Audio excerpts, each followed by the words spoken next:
చక్కగా కృష్ణకుమారి హన్నారు బాబు వారి కళ్యాణ మహోత్సవంలో ముందుగా మనం గణపతి పూజ చేసుకోవడం జరిగింది. ఆ యొక్క సేనాధ్యక్షులు మనం ఆవాహన చేసుకొని ఆయన ఈ యొక్క కార్యక్రమం అయ్యేంత వరకు కూడా, ఈ కళ్యాణ మహోత్సవ కార్యక్రమం పూర్తయ్యేంత వరకు కూడా ఎటువంటి విఘ్నాలు కలగకుండా చూడవయ్యా అని చెప్పేసి ఆ యొక్క గణపతి దేవుని ఆవాహన చేసుకోవడం జరిగింది.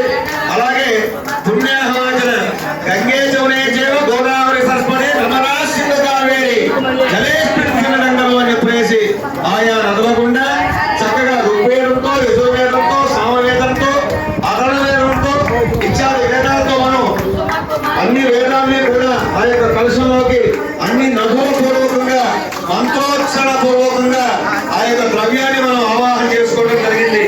ఆ ద్రవ్యాన్ని మనం ద్రవ్య శుద్ధ్యత్వం అంటే ఇక్కడ ఉన్నటువంటి ద్రవ్యాల్లో మనకి తెలియనటువంటి క్రిమికీటకాలు ఉంటూ ఉంటాయి. కాబట్టి అటువంటి దోషాలేమీ కలగకుండా చూడవయ్యా అని చెప్పనేసి అలాగే ఆత్మశుద్ధ్యత్వం మనం ఇక్కడ ఉంటూ ఉండగా మన మనస్సు చర్చాత్మం ఎటో వెళ్ళిపోతూ ఉంటుంది. కాబట్టి అటువంటి దోషాలు ఏమీ కలగకుండా ఆయన మంత్రశుద్ధ్యత్వం, ఆత్మశుద్ధ్యత్వం, శరీర శుద్ధ్యత్వం, ద్రవ్య శుద్ధ్యత్వం, స్థల శుద్ధ్యత్వం అన్ని కూడా శుద్ధిగా శుద్ధి పుణ్యాహవాచన కార్యక్రమాన్ని మనం చేసుకోవడం జరిగింది. తర్వాత ప్రధానంగా ఒక కలశాన్ని మనం ఆవాహన చేసుకోవడం జరిగింది. చక్కగా మన బాగా వాళ్ళు ఒకసారి మేడం చేయండి.